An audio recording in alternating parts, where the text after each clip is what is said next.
ഈ Hema committee report 2019 സംസ്ഥാന സർക്കാരിന് സമർപ്പിക്കുന്നത്. ഒരു കേരളത്തിലെ പ്രമുഖയായിട്ടുള്ളൊരു നടിക്കെതിരായി ബലാത്സംഗ കൊട്ടേഷൻ നൽകപ്പെട്ടു എന്ന് ആരോപണം ഉയർന്ന ഒരു സംഭവത്തിൻ്റെ പശ്ചാത്തലത്തിലാണ് ഹേമ കമ്മിറ്റിയെ നിയോഗിക്കപ്പെടുന്നത്. ഞാൻ മനസ്സിലാക്കുന്നത് ഈ 2019 ഇത് സമർപ്പിച്ചതിന് ശേഷം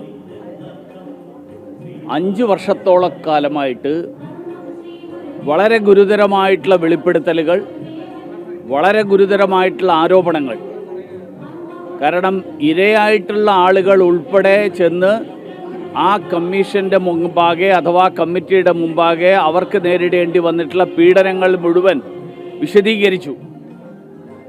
ഇത്രയും ഉണ്ടായിട്ട് സർക്കാർ 5 വർഷം അതിൻ്റെ മുകളിൽ അടയിരുന്നു എന്ന് മാത്രമല്ല, ഈ വിവരങ്ങളുടെ അടിസ്ഥാനത്തിൽ സർക്കാർ എന്ത് ക്രിമിനൽ നടപടികൾ, നിയമ നടപടികൾ ഈ പറഞ്ഞ പരാതികൾ നൽകിയ, കമ്മീഷൻ്റെ മുമ്പാകെ തെളിവ് നൽകിയ ആളുകൾക്കെതിരായിട്ട്, അതിക്രമങ്ങൾക്ക് നേതൃത്വം നൽകിയ അല്ലെങ്കിൽ അതിക്രമങ്ങൾ നടത്തിയ ആളുകൾക്കെതിരായിട്ട് എന്ത് നിയമ നടപടികൾ സ്വീകരിച്ചു എന്നുള്ളതാണ് കേരളത്തിലെ ജനങ്ങൾ അറിയാൻ ആഗ്രഹിക്കുന്ന ചോദ്യം.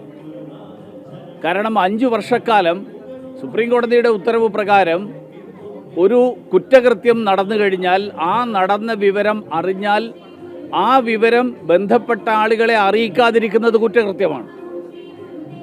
സർക്കാരിൻ്റെ മുൻപിലൊന്നും വേണ്ട, ഈ ഇരിക്കുന്ന നമ്മളാരെങ്കിലും കുറ്റകൃത്യത്തിന് സാക്ഷ്യം വഹിച്ചിട്ടുണ്ടെങ്കിൽ, നമ്മുടെ അറിവിൽ വരികയാണെങ്കിൽ അത് ബന്ധപ്പെട്ട ആളുകളുടെ ശ്രദ്ധയിൽപ്പെടുത്തേണ്ട ഉത്തരവാദിത്വം ഈ നാട്ടിലെ ഓരോ പൗരൻ്റേതുമാണ്.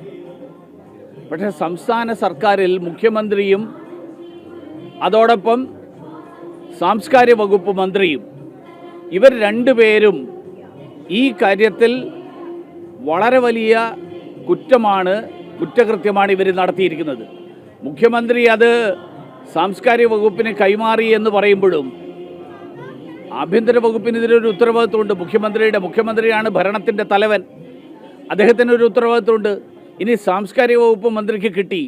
സാംസ്കാരിക വകുപ്പ് മന്ത്രി ഇന്നലെ ചില ആളുകളൊക്കെ എന്നോട് പറഞ്ഞു, അദ്ദേഹം ചാനൽ ചർച്ചയിൽ ഇരുന്നിട്ട് കേരളത്തിലെ ജനങ്ങളെ വിഡ്ഢികളാക്കുന്ന പരാമർശങ്ങളാണ് നടത്തിയത്.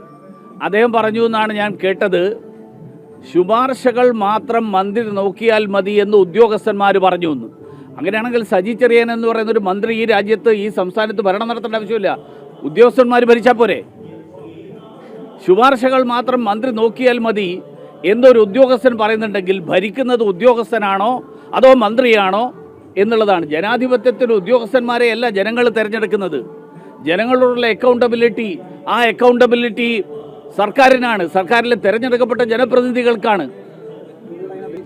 അല്ല, ഞാൻ ചോദിക്കട്ടെ, ലോക്നാഥ് ബെഹ്റ എന്തടിസ്ഥാനത്തിലാണ് കേസെടുക്കാനാകില്ല എന്ന് പറയുന്നത്? ലോക്നാഥ് ബെഹ്റയ്ക്ക് ഈ വിവരങ്ങളെ കിട്ടിയെന്നല്ല എൻ്റെ അർത്ഥം. ലോക്നാഥ് ബെഹ്റയ്ക്ക് കിട്ടിയ വിവരം, ലോക്നാഥ് ബെഹ്റയാണോ ഈ രാജ്യത്ത് ആരൊക്കെ കുറ്റകൃത്യം നടത്തി എന്നുള്ളതിൻ്റെ അന്തിമ തീർപ്പ് കൽപ്പിക്കേണ്ട ആള്? നിയമമല്ലേ? ആ നിയമത്തിൻ്റെ അടിസ്ഥാനത്തിൽ അന്വേഷണം നടത്തിയോ? കേസെടുത്തോ? പ്രഥമ വിവര റിപ്പോർട്ടെങ്കിലും സബ്മിറ്റ് ചെയ്തോ? അപ്പോൾ ലോക്നാഥ് ബെഹ്റയുടെ തലയിൽ, അല്ലെങ്കിൽ ലോക്നാഥ് ബെഹ്റയെ തൽക്കാലം കരുവാക്കിയിട്ട് സർക്കാരിൻ്റെ കുറ്റകൃത്യങ്ങളിൽ നിന്ന് രക്ഷപ്പെടാൻ, സർക്കാരിൻ്റെ വീഴ്ചയിൽ നിന്ന് രക്ഷപ്പെടാൻ, കാരണം കേരളത്തിൽ അതിനുശേഷം നിരവധി സംഭവങ്ങൾ, ഇതുപോലെയുള്ള സംഭവങ്ങൾ നടന്നു. കാരണം സ്ത്രീകൾക്കെതിരായിട്ടുള്ള അതിക്രമങ്ങൾ, വനിതാ മതിൽ കെട്ടുന്ന ആൾക്കാർ സ്ത്രീകൾക്കെതിരായിട്ട് ഇത്ര ഗുരുതരമായിട്ടുള്ള കുറ്റകൃത്യങ്ങൾ, ഞാൻ മനസ്സിലാക്കുന്നത് പോക്സോ കേസ് ഉൾപ്പെടെയുള്ള സംഭവങ്ങൾ ഈ അന്വേഷണത്തിൻ്റെ ഭാഗമായിട്ട്, ഹേമ കമ്മിറ്റിയുടെ റിപ്പോർട്ടിൻ്റെ ഭാഗമായിട്ടുണ്ട് എന്നാണ്.